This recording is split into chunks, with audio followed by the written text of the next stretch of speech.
की शांति मिलेगी। कैसे मिलेगी? पेट में गू भरा होगा तो कहाँ भागते फिरेंगे? पूजा पाठ तो मन ही मन घर में बैठ के भी कर सकते हैं, लेकिन हाजत के लिए कहाँ जाएंगे? उसके लिए भी कोई जगह चाहिए। कब तक बैठे रहेंगे अपना बदन उतार कर खुले में? कितना पैसा मनाओगे हमें?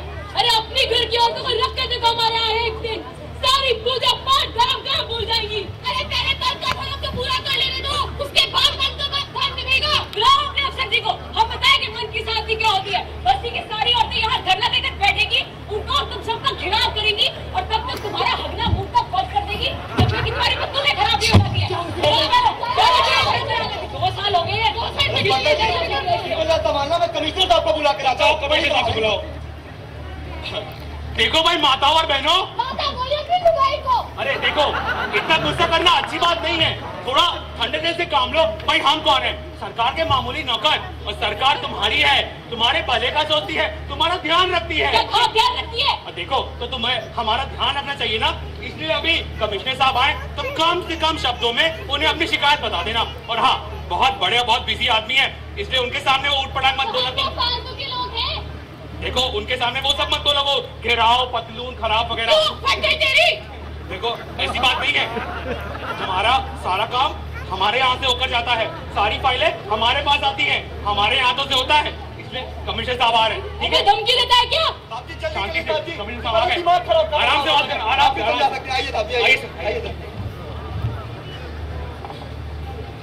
घबराइए मत, मुझे सब पता है कि प्रॉब्लम क्या है। अंबेडकर नगर के पास वाली जमीन पार्क के लिए है, साथ में सुविधाओं का एक ब्लॉक बनना भी तय हुआ है वहां पर, इससे मुझे कोई इनकार नहीं। लेकिन कारपोरेशन की अपनी तकनीकी उलझनें होती हैं, परेशानियां होती हैं। इस शहर में आपकी ही एक जे कॉलोनी नहीं है, 900 बस्तियां हैं इस शहर में, जिनमें 13 लाख से ज्यादा लोग रहते हैं। हर रोज 500 परिवार इस शहर में आते हैं और हमेशा के लिए यहीं बस जाते हैं। ऐसे में आप कैसे उम्मीद कर सकती हैं कि किसी चमत्कार से आपकी समस्याएं मिनटों में सुलझ जाएंगी? आप तो सरकार और कारपोरेशन को धन्यवाद दें कि हमने आपकी झोपड़ियां पक्की करवा दी। थोड़ा धीरज रखिए, हमसे जो भी बन पड़ रहा है हम कर रहे हैं और आगे भी करेंगे।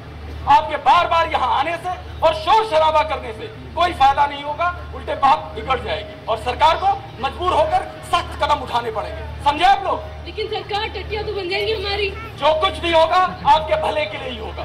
बस आप लोग जाइए प्लीज, और सब कुछ हम पर छोड़ दीजिए। धन्यवाद, जय हिंद।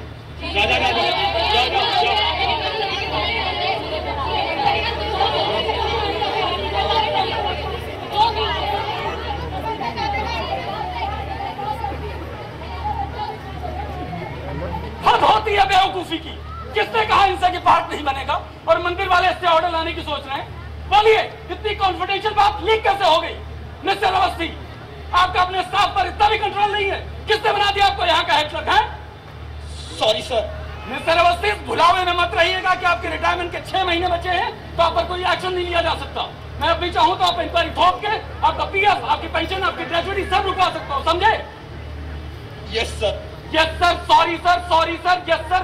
इसके अलावा कुछ सीखा भी है आपने? पता नहीं कैसे अच्छी सीआर लेकर प्रमोट हो जाते हैं लोग। अब खड़े खड़े मुंह के ताक रहे मेरा। इसकी फाइल दीजिए मुझे। Yes sir. जल्दी कीजिए।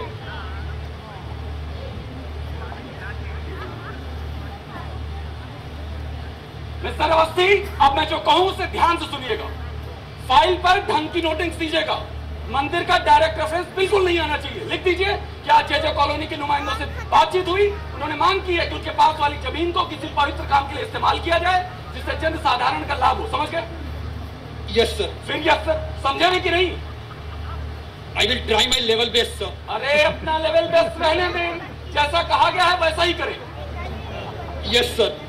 मिस्टर अवस्थी, इस फाइल को अपने पास ही रखिएगा, लॉक एंड की में। आपके कोई बात लीक हुई तो आपके लिए ठीक नहीं होगा। रिटायरमेंट की बात की जिंदगी भारी पड़ जाएगी आप पे। मेरे ऊपर क्या क्या प्रेशर रहता है आपको सब मालूम है, लेकिन आपको क्या? रखिए इसे।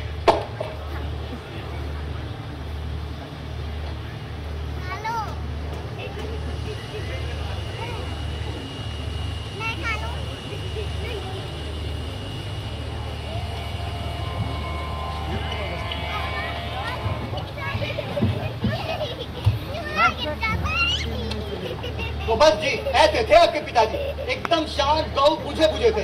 लेकिन आज से 25 साल पहले, तब मैं तो यहाँ नहीं था, लेकिन लोग बताते हैं कि उनके चेहरे पर बड़ी खुशी लगती थी, हमेशा खिले खिले रहते थे। फिर उन्हीं दिनों आपकी माता का देहांत हो गया। और सब कुछ बदल गया। स्त्री के जाने के बाद जीवन की रौनक ही चली जाती है। आदमी बिल्कुल बुझ सा जाता है, बल्कि मैं तो कहता हूँ फ्यूज हो जाता है। इसलिए स्त्री का जीवन में बहुत महत्व होता है। हाँ तो भैया जी, मैं क्या कह रहा था, स्त्री का जीवन में बहुत ज्यादा ही महत्व होता है। अजी लेकिन खुशी की बात है कि आखिरी दिनों में कुछ रौनक सी आई थी उनके चेहरे पे, खिले खिले से रहने लगे थे। वो कहते हैं ना, मरने से पहले, बुझने से पहले मोमबत्ती भड़कती जरूर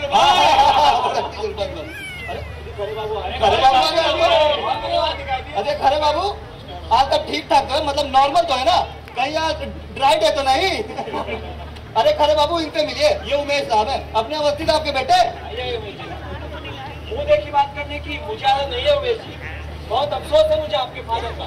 मैं आना चाह रहा था आपसे मिलने, निकलता भी था अपने घर से, लेकिन रास्ता कहीं और ही मुड़ जाता था हमेशा।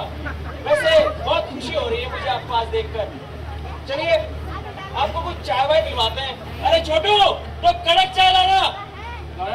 अरे बाबू, चाय पिलाना वाय नहीं, आपने अच्छे अच्छे आदमी को वाय पिला के भगवान जाने, कम से कम इन्हें तो बख्श दीजिए। और उमेश बाबू, आप भी जरा ध्यान रखिएगा।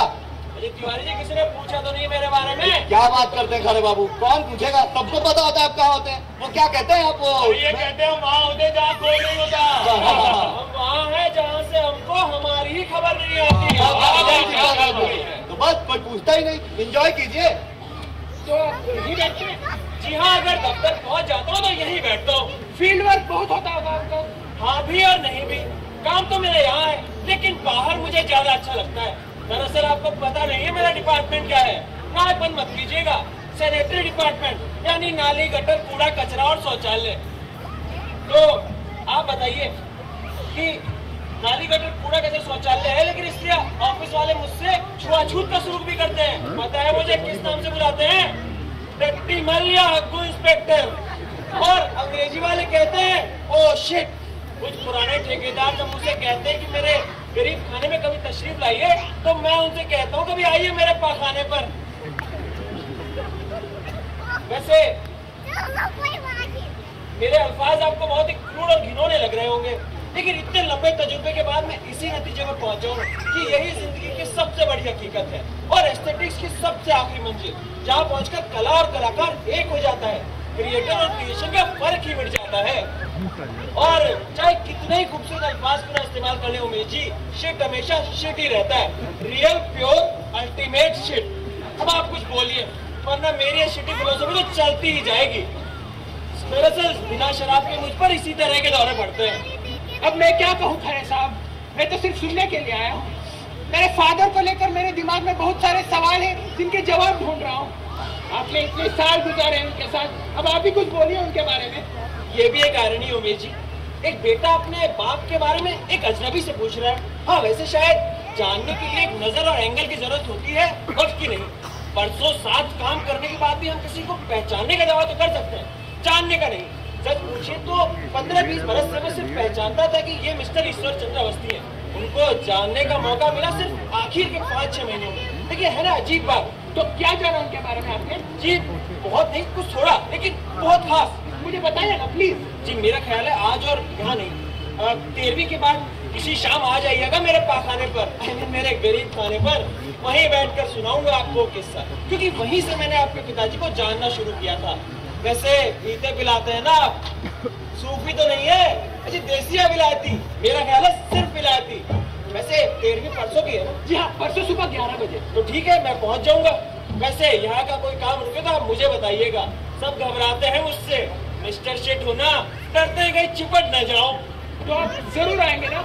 इस बार रास्ते को मुड़ने मत दीजिएगा प्लीज। अजी आप मुझे शर्मिंदा मत कीजिए, मैं बहुत बेशर्म हूँ, लेकिन आऊंगा पक्का। Okay sir, thank you. खुदा हाफिज।